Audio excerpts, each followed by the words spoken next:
চিনে না বুঝছো ওগুলো তো আপনার চিন্তা নেই মনে করে যে ও তো দিনে মেরে আছে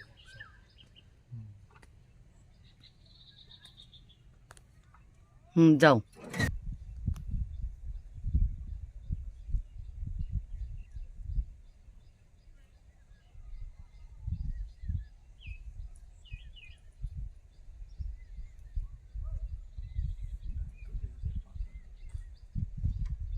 না এই পাকা ভাবনা তো এটি তোমার হচ্ছে কয়েকদিন আগে করান গেছে না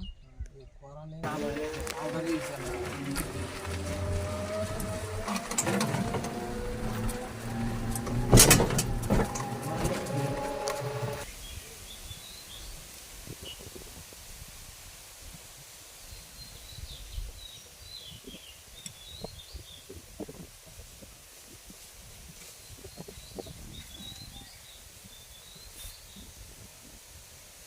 মাঝখানে করে গেছিল 47টা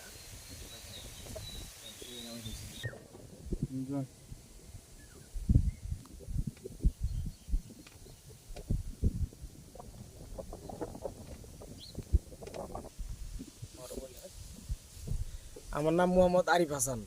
আমি এই জায়গারই স্থানীয় ছেলে কিছুদিন আগে ঘটনা হয়েছে আপনার এইদিকে প্রায় এই যে এইদিকে আপনার সাথে আপনি দেখতেছেন ওই যে এইদিকে ইন্ডিয়ার পাহাড় হ্যাঁ ইন্ডিয়ার পাহাড় ওই যে তার কাটার বেড়া আছে এইদিকে হ্যাঁ ওই দিক দিয়ে হাতি নামে প্রায় ওই যে ওইদিকে আপনার বেড়াগুলা ভেঙে তারপর বাংলাদেশের এই সীমানার ভিতরে ঢুকে অনেকগুলো হাতি ঢুকে আর বিশেষ করে আপনার ডিসেম্বরের দিকে নভেম্বর ডিসেম্বরের দিকে আর জানুয়ারি ফেব্রুয়ারির দিকে সবচেয়ে বেশি আপনার এদিকে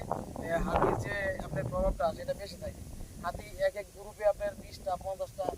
মানুষের আরো বেশি হয় কিছুদিন আগে এক মহিলা আপনার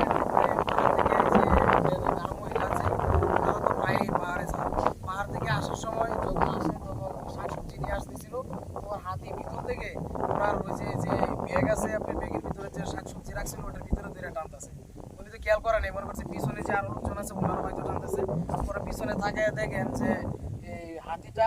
ওই মহিলার এই ব্যাগের ভিতরে সবজির ব্যাগের ভিতরে আপনার মানে ব্যাগের ভিতরে সুট ঢুকে তারপর টানাটানি করতেছে পরে উনি ভয় পেয়ে ব্যাগ ফেলে রেখে ওই দিকে দৌড়ে আসে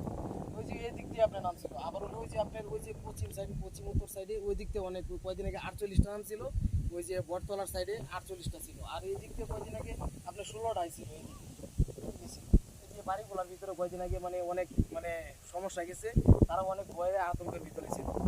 হ্যাঁ অনেক কিছুদিন আগে তার আগে আবার ওই যে বর্ডার পাশে আপনার ওই যে কিনালি বাজার বলে ওইটা কিনালি বাজারে দিকে গেছিল একজন লোকের প্রায় বেশ কিছুদিন আগে একজন মুরগি লোকের ওই হাতি আপনার আক্রমণ করে মেরে ফেলে আর এই বর্ডার সাইড তো সবসময় বর্ডার সাইড বলতে আপনার সবসময় থাকে এইদিকে এই যে বিশেষ করে এই যে এই জায়গাটা আপনার ওই যে ওই পাশ দিয়া আর ওই যে এই বাড়িগুলোর পিছনে যে পাহাড়ে যে বাড়িগুলো আছে এই বাড়িগুলোর পিছনে জায়গাগুলা এগুলাতে আপনার সবসময় এই হাতি নামি অনরত এই সবসময় নামে এই যে এখন আবার এই যে দেখেন এবার ফসলের ক্ষেত এই যে ধান পাকতেছে ধান হচ্ছে যখন পাকা শুরু করবে তখনই আবার কিছুদিন পর আবার আসবে বা হাতি